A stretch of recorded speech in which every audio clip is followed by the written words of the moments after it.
सोनाली दोनों देवरानी जेठानी थी। सुषमा घर की बड़ी बहू थी और साथ साथ सोनाली की जेठानी भी थी। दोनों एक साथ अपनी जॉइंट फैमिली में रहते थे। मगर जब छोटा भाई शेखर अपनी पत्नी के लिए असली सोने और चांदी की साड़ी लेकर आता है, तब घर का माहौल कुछ बदल सा जाता है। आइए देखते हैं कि आखिर क्या होगा जब घर में आएगी देवरानी की सोने चांदी की साड़ी। सुषमा के पति संजय की एक छोटी सी साड़ी की दुकान थी। वहीं सोनाली के पति शेखर की शहर में बहुत बड़ी साड़ियों की दुकान थी। वो शहर का जाना माना बिजनेसमैन था और साथ साथ बहुत अमीर भी था। उसमें बिजनेस करने के बेहतर गुण थे, इसीलिए वो काम में अपने बड़े भाई से भी आगे निकल गया था। एक दिन सोनाली का पति शेखर बहुत खुश होकर घर आता है और सोनाली को उसके कमरे से बाहर बुलाता है। अरे शेखर, क्या हुआ? आपने मुझे यहाँ लिविंग रूम में क्यों बुलाया? कोई बात है क्या? हाँ हाँ, बताता हूँ सोनाली। पहले जरा बाकी सबको तो यहाँ आ जाने दो, सबको साथ में बताऊंगा मैं। शेखर सबको आवाज लगाकर लिविंग रूम में ही बुला लेता है। मम्मी, पापा, संजय भैया, सुषमा भाभी, सब जल्दी से यहाँ आ जाओ। आप तो एकदम बच्चों की तरह सबको बुला रहे हैं। आखिर ऐसी भी क्या बात है? इतनी देर में वहां सुषमा, उसका पति संजय और साथ साथ सुषमा और सोनाली के सास ससुर भी आ जाते हैं। क्या हुआ बेटा, तुमने हमें यहाँ क्यों बुलाया? अभी बताता हूँ माँ, जरा रुकिए। सोनाली, असल में मैं तुम्हारे लिए एक बहुत बढ़िया तोहफा लेकर आया हूँ और मैं वो तुमको सबके सामने देना चाहता हूँ। क्या? अरे वाह! और वो तोहफा क्या है शेखर? ये देखो, जरा इस गिफ्ट को खोल कर देखो। मुझे पूरा यकीन है तुम्हें ये तोहफा बहुत पसंद आएगा। क्या? लाओ। फिर तो मैं इसे तुरंत खोल कर देखती हूँ। शेखर के साथ साथ उसके मम्मी पापा और संजय सभी लोग सोफे पर बैठ जाते हैं और सोनाली खुश होकर अपना गिफ्ट खोलने लगती है। सुषमा भी उसे खुश होकर गिफ्ट खोलते हुए देख रही थी। जैसे ही सोनाली गिफ्ट खोलती है, वो हैरान रह जाती है। उस डिब्बे में एक बहुत ज्यादा सुंदर साड़ी थी जो बहुत चमक रही थी। अरे वाह शेखर, ये साड़ी कितनी सुंदर है, कितनी चमक रही है। ऐसा लग रहा है मानो असली सोने चांदी की हो। अरे सोनाली, ऐसा इसलिए लग रहा है क्योंकि ये सच में सोने चांदी से ही बनी है। ये सुनकर वहां मौजूद सभी लोग दंग रह जाते हैं। क्या? क्या सचमुच बेटा ये सोने चांदी की साड़ी है? हाँ माँ, बिल्कुल सच। ये साड़ी जब मेरी दुकान पर आई तब मेरे दिमाग में सिर्फ एक ही ख्याल आया कि जब मेरी सोनाली ये साड़ी पहनेगी तो उस पर ये खूब जचेगी। शेखर, अगर वाकई में ऐसा है तब तो ये साड़ी बड़ी ही महंगी होगी। हाँ भैया, ये साड़ी वाकई में काफी महंगी है, मगर जब सोनाली इस साड़ी को पहनेगी तो इसका सारा पैसा वसूल हो जाएगा। अरे वाह शेखर, तुम मेरे बारे में कितना सोचते हो। सुषमा दीदी, देखो ना ये साड़ी कितनी खूबसूरत है। सुषमा मुस्कुराकर सोनाली से कहती है, हाँ हाँ सोनाली, ये तुम पर खूब जचेगी। वो कुछ ही दिनों में तुम्हारी बहन की शादी है ना, तुम वहां पर इसे पहनना। हाँ दीदी, अच्छा याद दिलाया आपने, मैं वहीं पर पहनकर जाऊंगी इस साड़ी को। सोनाली साड़ी को लेकर ऐसे खुश हो रही थी जैसे किसी बच्चे को उसका मनपसंद खिलौना मिल गया हो। उधर सुषमा सोनाली को देखकर खुश तो बहुत हो रही थी, मगर कहीं ना कहीं उसे सुषमा की साड़ी देखकर दुख भी हो रहा था। वो अपने कमरे में चली जाती है और सोचती है, सोनाली की वो सोने चांदी वाली साड़ी कितनी सुंदर लग रही थी। मेरा भी बड़ा मन है उसे पहनकर देखने का, मगर मांगते हुए अच्छा भी तो नहीं लगता। नहीं नहीं, ये साड़ी की बात भूल जानी चाहिए, वरना अगर संजय को पता लगा तो वो बहुत दुखी हो जाएंगे। सुषमा अपने काम में लग जाती है, मगर संजय जान गया था कि सुषमा अपनी देवरानी की चमकती धमकती सोने चांदी की साड़ी देखकर दुखी हो गई थी। वो मन ही मन सोचता है, काश मेरी भी शेखर जितनी बड़ी साड़ी की दुकान होती तो शायद मैं भी सुषमा को ऐसी ही सोने चांदी वाली साड़ी गिफ्ट कर पाता, लेकिन मुझे पता है मैं ऐसा नहीं कर सकता। संजय भी ये सोचकर बहुत दुखी हो जाता है और सुषमा और संजय सो जाते हैं। अगले दिन संजय जब अपनी छोटी सी साड़ी की दुकान पर पहुंचता है, तभी रजत नाम का एक आदमी उसकी दुकान पर आता है। जी बताइए, आपको क्या चाहिए? अरे नहीं नहीं, मुझे कुछ नहीं चाहिए भाई साहब, वो तो मैं खुद मोती और सुंदर लेस वगैरह बेचने वाला हूँ। वो आपकी साड़ी की दुकान देखी तो मुझे लगा शायद मेरा सामान आपके कुछ काम आ जाए और आप इसे खरीद लें। क्या? नहीं नहीं, हमें इसकी कोई जरूरत नहीं है। अरे आप एक बार हमारा सामान देखिए तो सही, इतनी सुंदर लैस और मोती आपने कहीं नहीं देखे होंगे। मेरी चमकती हुई लैस देखकर आपको लगेगा कि एकदम सोना है, सोना। ये सुनकर संजय जरा सोच में पड़ जाता है और फिर उसे एक ख्याल आता है। वो रजत से कहता है, अच्छा भाई साहब, फिर तो आप मुझे अपना सामान दिखाई दीजिए। रजत सामान खोलकर संजय को दिखाने लगता है। वाकई में रजत के मोती और उसका बाकी सामान बहुत ज्यादा सुंदर था। संजय को वो सामान देखकर एक आइडिया आता है। अगर मैं इस सामान को इस्तेमाल करके एक साड़ी बनाऊं तो वो वाकई में बहुत खूबसूरत लगेगी। हाँ, शायद वो शेखर की लाई हुई सोने चांदी की साड़ी की बराबरी ना कर सके, मगर मैं जानता हूं सुषमा इस साड़ी को देखकर उतनी ही खुश होगी। संजय ये सब सोचते हुए रजत से कहता है, रजत भाई, तो मुझे ये सारा सामान दे दो। मैं इस सब का इस्तेमाल कर एक बहुत सुंदर साड़ी बनाना चाहता हूं। मैं उस साड़ी में ये सुंदर मोती, लेस और साथ साथ उसमें ऐसी कढ़ाई करूंगा कि सब देखते रह जाएंगे। अरे वाह भैया, फिर तो आप उस साड़ी को महंगे दामों पर बेच सकते हो। नहीं भैया, ये साड़ी तो मैं अपनी पत्नी को उपहार में दूंगा, उसे बड़ी अच्छी लगेगी। वैसे ये सारा सामान कितने का दिया? भैया सिर्फ 5,000। 5,000? ठीक है, फिर ये लो। संजय रजत का सारा सामान खरीद लेता है और फिर एक सादी लाल रंग की साड़ी का कपड़ा लेकर उसमें कढ़ाई और मोती लगाने का काम शुरू कर देता है। पूरा दिन बीत जाता है और रात हो जाती है, लेकिन अभी तो आधा काम भी नहीं हो पाया था। संजय ने साड़ी में इतनी बारीक कढ़ाई की थी कि उसमें बहुत वक्त लग रहा था। संजय साड़ी के जितने हिस्से में बुनाई करता उतने में मोती भी पिरोता। देर रात हो जाने के बाद संजय थक कर बैठ जाता है और वक्त देखता है। अरे, आज तो बड़ी देर हो गई, घर चलना चाहिए, वरना सब चिंता करेंगे। वैसे भी इस साड़ी को तैयार करने में कम से कम 20-25 दिन तो लग ही जाएंगे। संजय ये सोचकर घर के लिए निकल जाता है और अगले कई दिनों तक वो इसी तरह मेहनत करने लगता है। वो सुबह घर से जल्दी निकलता और देर रात तक अपनी दुकान पर ही बैठकर उस साड़ी पर काम करता।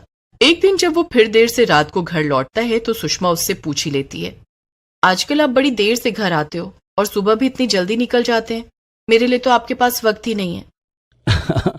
अरे ऐसा कुछ नहीं है सुषमा, वो दरअसल आजकल दुकान पर बहुत काम रहता है।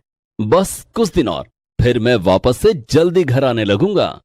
नहीं, मैं कुछ नहीं जानती। मैं कब से आपसे कह रही हूँ कि मुझे पिक्चर दिखाने ले चलिए। इस समय सिनेमा में मेरी मनपसंद पिक्चर लगी हुई है, मगर आपको तो फुर्सत ही नहीं है। ये सब सुनकर संजय सोच में पड़ जाता है। वो सुषमा से कहता है, अच्छा सुषमा, मेरी बात सुनो, हम कल चलेंगे पिक्चर देखने, ठीक है ना? अब तो तुम खुश हो? ये सुनकर सुषमा बहुत खुश हो जाती है और संजय से कहती है, हाँ, अब मैं खुश हूं। संजय वापस दुकान पर चला जाता है और परेशान होकर सोचने लगता है, मैं चाहता हूं कि सुषमा कल जब मेरे साथ पिक्चर देखने जाए तब यही साड़ी पहने। फिर तो मुझे आज रात भर दुकान में रहकर इस साड़ी पर काम करना पड़ेगा, तभी ये काम खत्म हो पाएगा। संजय फिर से साड़ी बनाने में जुट जाता है, मगर तभी उसे याद आता है, अरे एक चीज तो मैं भूल ही गया।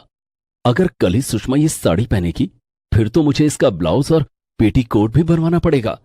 अभी पास वाले रिंकू दर्जी के यहाँ ब्लाउज बनवाने का ऑर्डर दे देता हूँ।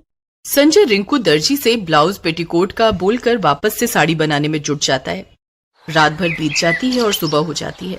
आखिरकार इतनी मेहनत के बाद संजय साड़ी को बना ही लेता है। वो साड़ी देखने में इतनी ज्यादा खूबसूरत लग रही थी जिसका कोई जवाब ही नहीं। उसकी कढ़ाई, उसके मोती सोने चांदी की साड़ी से भी ज्यादा चमक रहे थे। अरे वाह, अब जल्दी से इसे लेकर घर चलता हूँ, वरना मैं और सुषमा पिक्चर के लिए लेट हो जाएंगे और वो मुझे डांटेगी। संजय खुश होकर जल्दी से घर पहुंचता है और सुषमा को आवाज लगाता है, मगर सब पहले से ही बाहर बैठे थे और साथ बैठकर नाश्ता कर रहे थे। सोनाली संजय को इस वक्त घर आते देखकर पूछती है, अरे भैया, आप इस वक्त कहाँ से घर आ रहे हो? अरे सोनाली, ये तो रात भर दुकान पर ही थे, कहते हैं कि दुकान पर बहुत काम था। अब मम्मी पापा आप ही बताइए, इतना भी क्या काम कि घर आने की फुर्सत ही ना मिले? हाँ संजय बेटा, ये तो गलत बात है। अरे आप लोग भी क्या बातों में लग गए। भैया आप आइए, बैठिए, हम साथ में नाश्ता करते हैं। अरे नहीं नहीं, मेरी बात सुनो। दरअसल मैं इतने दिनों से दुकान पर इसलिए इतना व्यस्त था क्योंकि मैं सुषमा के लिए एक तोहफा तैयार कर रहा था और आज मैं उसे ये तोहफा देना चाहता हूं। क्या? मेरे लिए तोहफा? हाँ सुषमा, मैं जानता हूं जब तुमने सोनाली भाभी की साड़ी देखी तो तुम्हें भी मन हुआ होगा कि तुम्हारे पास वैसी साड़ी हो, मगर तुमने मुझसे कुछ कहा नहीं ताकि मुझे बुरा ना लगे। अरे नहीं नहीं, ऐसा तो कुछ भी नहीं। मैं तुम्हें जानता हूं सुषमा, और इसीलिए मैंने दिन रात मेहनत करके साड़ी अपने हाथों से बनाई, और मैं चाहता हूं कि तुम यही पहनकर आज मेरे साथ चलो पिक्चर देखने। सुषमा वो साड़ी का डब्बा देखकर हैरान हो जाती है और उसे जल्दी से खोलकर देखती है। साड़ी को देखकर उसकी आंखों में आंसू आ जाते हैं। संजय, ये साड़ी तो बहुत ज्यादा खूबसूरत है। हाँ भैया, इसकी कढ़ाई कितनी ज्यादा खूबसूरत है। इसके आगे तो मेरी सोने चांदी की साड़ी भी फेल है। मगर भाभी, आप रो क्यों रही हैं इस साड़ी को देखकर?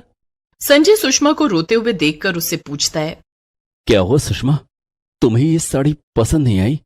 नहीं, मुझे ये बहुत पसंद आई संजय। सच में, मैं अभी से पहन कर आती हूँ, फिर हम पिक्चर देखने चलेंगे। सुषमा जाने लगती है मगर सोनाली उसे रोककर कहती है, भाभी, आपकी साड़ी वाकई में बहुत सुंदर है। आप मुझे भी ये पहनने को देंगी ना?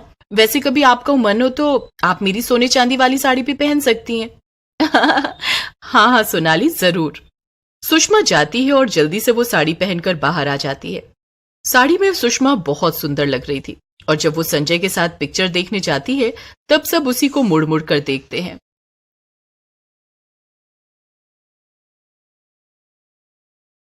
पूजा अपने पति मनोज के साथ शहर में एक फ्लैट लेकर रहती थी।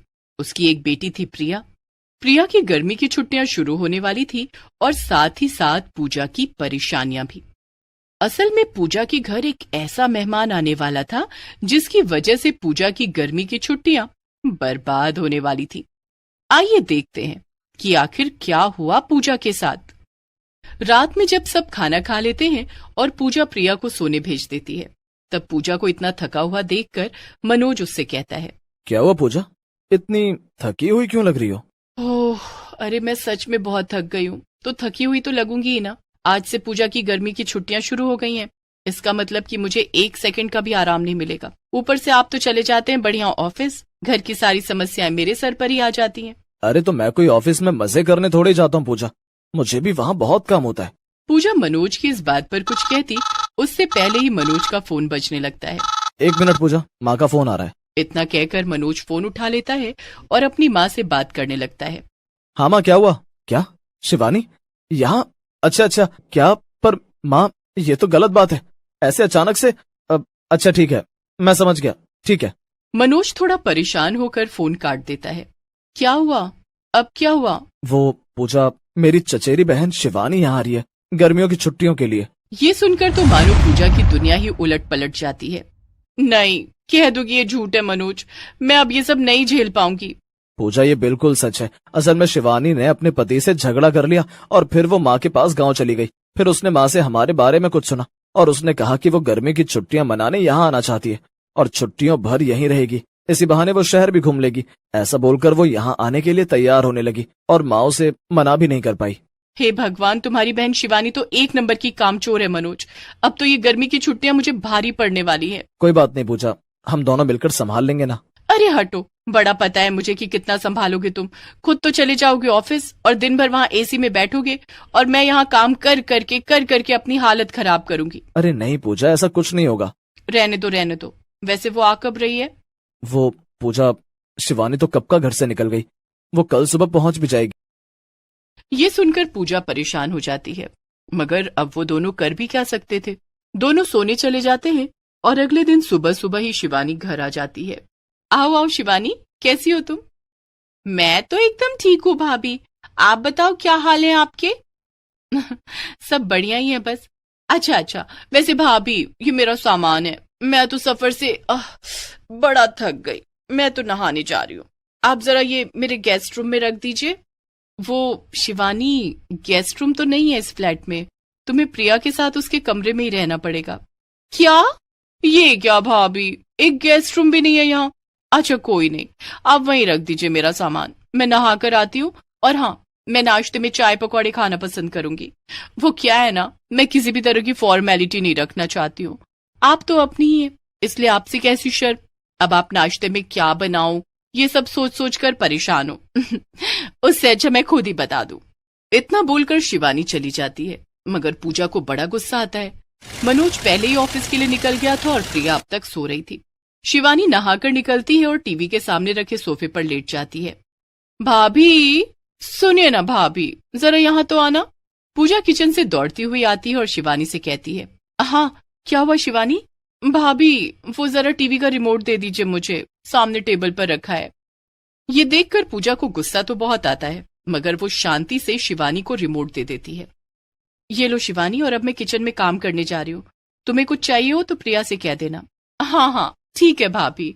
वैसे नाश्ता बना क्या? बड़ी भूख लग रही है, बन जाए तो यहीं लाकर दे दीजिएगा ना। हाँ हाँ जरूर, बस कुछ देर रुको, पकौड़ियां बनी रही हैं। पूजा वापस किचन में चली जाती है और शिवानी लेटे लेटे टीवी देखने लगती है। थोड़ी ही देर में पूजा शिवानी को नाश्ता देकर अकेले घर का सारा काम करने लगती है।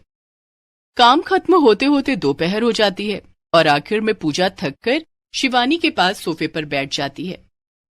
अरे भाभी, वैसे मैं क्या कह रही थी, आप मुझे शहर कब घुमाएंगी? क्यों ना हम अभी चलें? क्या अभी? मगर बाहर कितनी गर्मी और धूप है शिवानी, और मैं अभी घर का सारा काम खत्म करके बैठी हूँ। मैं तो बहुत थक गई हूँ। अरे भाभी, मैं तो कितनी दूर से आई हूँ, मैं तो नहीं थकी ना। फिर आप कैसे थक गई इतनी जल्दी? कहीं आप बूढ़ी तो नहीं हो गई? पूजा को शिवानी का ये मजाक बिल्कुल पसंद नहीं आता। भाभी, मैं अभी तैयार होकर आती हूँ, आप भी चलिए, तैयार हो जाइए। शिवानी पूजा और प्रिया को जबरदस्ती शॉपिंग करने के लिए पास के मॉल ले जाती है। वहां से लौटने के बाद शिवानी और प्रिया तो थक कर सोने चले जाते हैं, मगर जब पूजा आराम करने के लिए अपने कमरे में जाती है, तभी उसे मनोज का फोन आता है और वो उससे कहता है कि आज वो जल्दी घर आ रहा है तो पूजा खाना तैयार करके रखे। पूजा फिर से उठकर किचन में चली जाती है और खाना बनाने लगती है। ओफो, ये मैं कहाँ फंस गई। आने दो मनोज को, आज एक बार घर आए फिर बताती हूँ। वहां से बैठे बैठे मुझे ऑर्डर दे रहे हैं, ये बनाओ वो बनाओ। एक तो इनकी ये कामचोर बहन, एक भी काम में मदद नहीं कर रही, और एक ये उसका भाई, दोनों भाई बहन एक ही जैसे हैं। 3 दिन ऐसे ही बीत जाते हैं और अब पूजा की हालत थकान के मारे खराब हो गई थी। एक दिन पूजा बैठे बैठे खुद से कहती है, ऐसे तो मैं पागल हो जाऊंगी। मैं इस शिवानी को 1 महीने तो बिल्कुल भी नहीं झेल पाऊंगी। मुझे कुछ न कुछ करके इसे यहाँ से भगाना ही होगा। अरे हाँ, ये यहाँ आराम के लिए आई है ना, तो ठीक है, मैं इसे आराम करने ही नहीं दूंगी, फिर तो ये अपने आप ही वापस चली जाएगी। पूजा ये ठान लेती है कि अब कुछ भी हो जाए वो शिवानी को इतना परेशान कर देगी कि वो खुद ही घर छोड़कर चली जाए। लेकिन इसके लिए पूजा को अपने पति और बेटी का साथ चाहिए था। जब शिवानी सो रही थी तब पूजा प्रिया और मनोज को अपने पास बुलाकर कहती है, आप दोनों मेरी बात ध्यान से सुनो। मुझे अब इस शिवानी को घर से भगाना है, इसलिए मैं अब कुछ ऐसे काम करूंगी जिससे कि ये खुद ही यहाँ से चली जाए। तो आप दोनों इसमें मेरा साथ देना। मेरी किसी भी बात पर कुछ उल्टा मत करना, ठीक है? ठीक है। ठीक है। अगले दिन से ही पूजा का मिशन शुरू हो जाता है। वो सबसे पहले सुबह की चाय बनाती है और उसमें चीनी की जगह नमक डाल देती है। शिवानी जैसे ही वो चाय पीती है वो पूजा से कहती है, आय हाय, छी भाभी, ये क्या है? ये कैसी चाय बनाई है? इसमें तो नमक भरा हुआ है। ओह, ऐसा शायद गलती से गिर गया होगा। इसे ले जाइए और मुझे दूसरी चाय दीजिए। अरे माफ करना शिवानी, अब तो दूध भी खत्म हो गया है। अब यही पी लो या फिर शाम होने का इंतजार करो। शिवानी गुस्सा के रह जाती है लेकिन कुछ नहीं कहती है।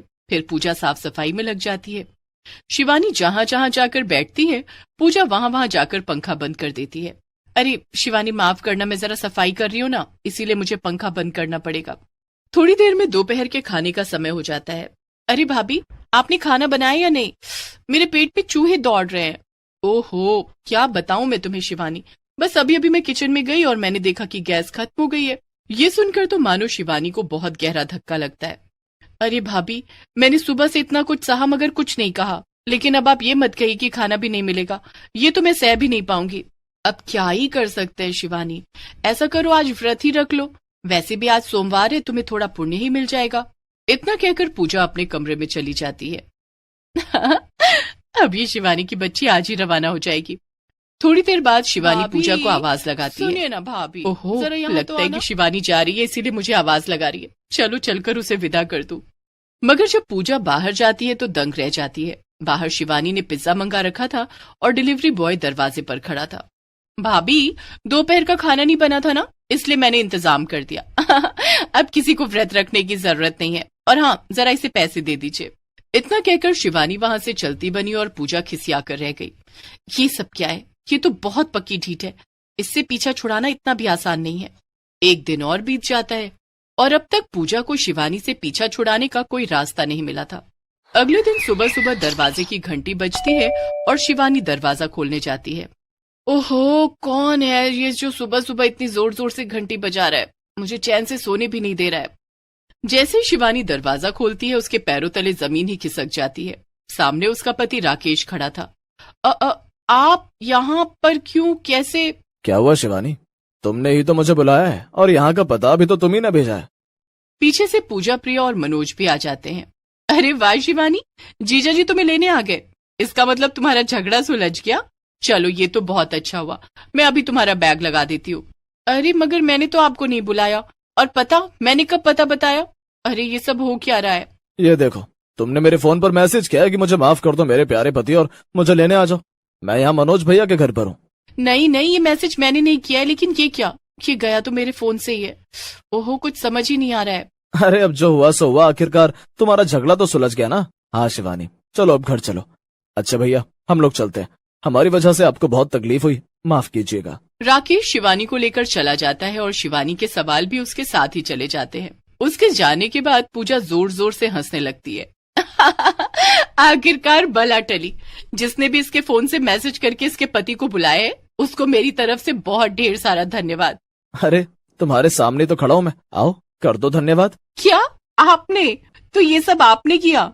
और क्या, कल मैंने ही उसके फोन से मैसेज किया और उसके पति को बुला दिया। तुम्हें ऐसे परेशान देखकर मुझे बिल्कुल अच्छा नहीं लग रहा था, इसीलिए मैंने ये सब किया। ये तो आपने बहुत अच्छा काम किया। आज तक का आपका ये सबसे अच्छा काम था। इसके बाद पूजा खुशी खुशी अपने कमरे में आराम करने चली गई और उसके घर में शांति वापस आ गई। Please subscribe this channel.